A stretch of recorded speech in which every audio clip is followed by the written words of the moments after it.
ప్రియమైన దేవుని పిల్లలారా, ప్రభువైన యేసుక్రీస్తు వారి పేరట మీ అందరికీ వందనాలు.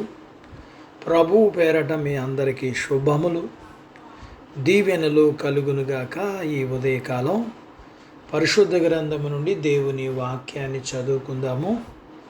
దానియేలు గ్రంథము 12వ అధ్యాయము 3వ వచనాన్ని చదువుకుందాం. బుద్ధిమంతులైతే ఆకాశ మండలములోని జ్యోతులను పోలిన వారే ప్రకాశించెదరు. నీతి మార్గము అనుసరించి నడుచుకున్నట్లు ఎవరు అనేకుల్ని త్రిపుదురో వారు నక్షత్రము వలె నిరంతరమును ప్రకాశించెదరు.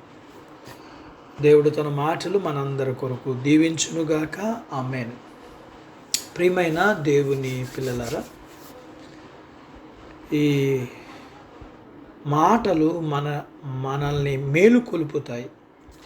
ఈ మాటలు మనం అనుసరిస్తున్న మన జీవితం సార్థకం అవుతుంది. బుద్ధిమంతులుగా ఉండడంలోనే ఎంతో గొప్పతనం ఉంది. మనం చదువుకున్న వాక్యంలో చెప్పబడిన బుద్ధి జ్ఞానం అనేవి దైవకు సంబంధమైనవి.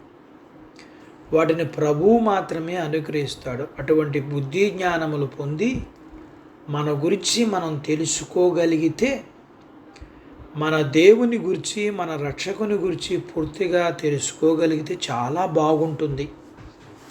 మనం పరలోకపు సత్యాన్ని పోషిస్తూ ఇంకా ఆ వాక్యపు వెలుగులో జీవిస్తూ ఉండేటట్లు మనకు దైవిక సంబంధమైన బోధ కలిగితే ఎంత బాగుంటుంది. నా జీవితం జ్ఞానయుక్తమైన జీవితమేనా? నేను సరిగ్గా వెదకవలసిన విషయాన్ని వెతుకుచున్నానా?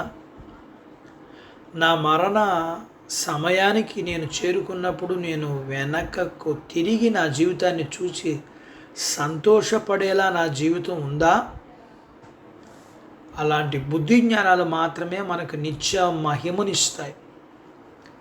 అప్పుడు నేను సూర్యకాంతిని అద్దుకుని బంగారపు రంగులో మెరిసిపోతున్న ఆకాశంలాగా దగదగా మెరుస్తాను.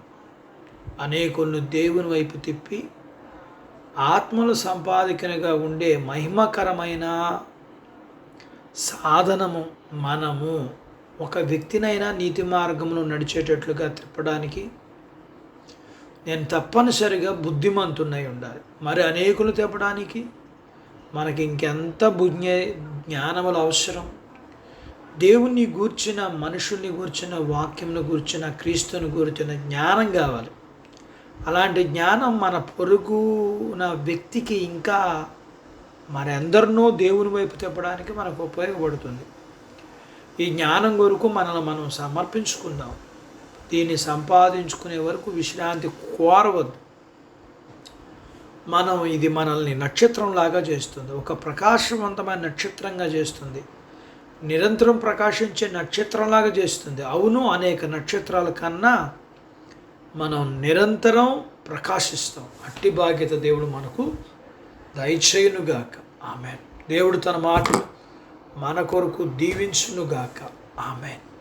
ప్రార్థించుకుందాం. నాతో పాటు ఏకీభవించండి. మమ్ములను మిక్కిలిగా ప్రేమించిన మా ప్రియ పరలోకపు తండ్రి, మీ పరిశుద్ధ నామమును బట్టి మీకు వందనాలు, స్తోత్రాలు చెల్లిస్తూ ఈ ఉదయకాలం మీ పాదాల దగ్గర మీ లేఖనాన్ని నేర్చుకోవడానికి సహాయం చేశారు. మేము నేర్చుకున్న లేఖన సత్యాల ప్రకారం ఒక వ్యక్తిని రక్షించడానికి మాకు కావలసిన జ్ఞానము కలిగిన జీవితం, ఇంకా అనేకులు రక్షించడానికి కావలసిన అనంతమైన జ్ఞానము మీ దగ్గర నుంచి మేము పొందుకుని అనేకుల్ని మంచి మార్గంలో, నీతి మార్గంలో నడిపించడానికి కావలసిన సాధకములుగా మమ్మల్ని మీరు వాడుకోనండి. ఆ విధంగా మాకు సహాయం చేయండి. అంటే బాధ్యత మీ పిల్లలందరికీ దయచేయండి. మీ పిల్లలను దీవించండి. చిన్న బిడ్డలను, యవనస్తులను, వృద్ధులను, స్త్రీలను, పురుషులను దీవించండి. ఆ చదువులు, ఆరోగ్యాలు, ఉద్యోగ ప్రయత్నాలు, ఉద్యోగాలలో ప్రమోషన్స్, చేతి పనులు, వ్యాపారాలు, పొలాలు, పశువులను దీవించండి.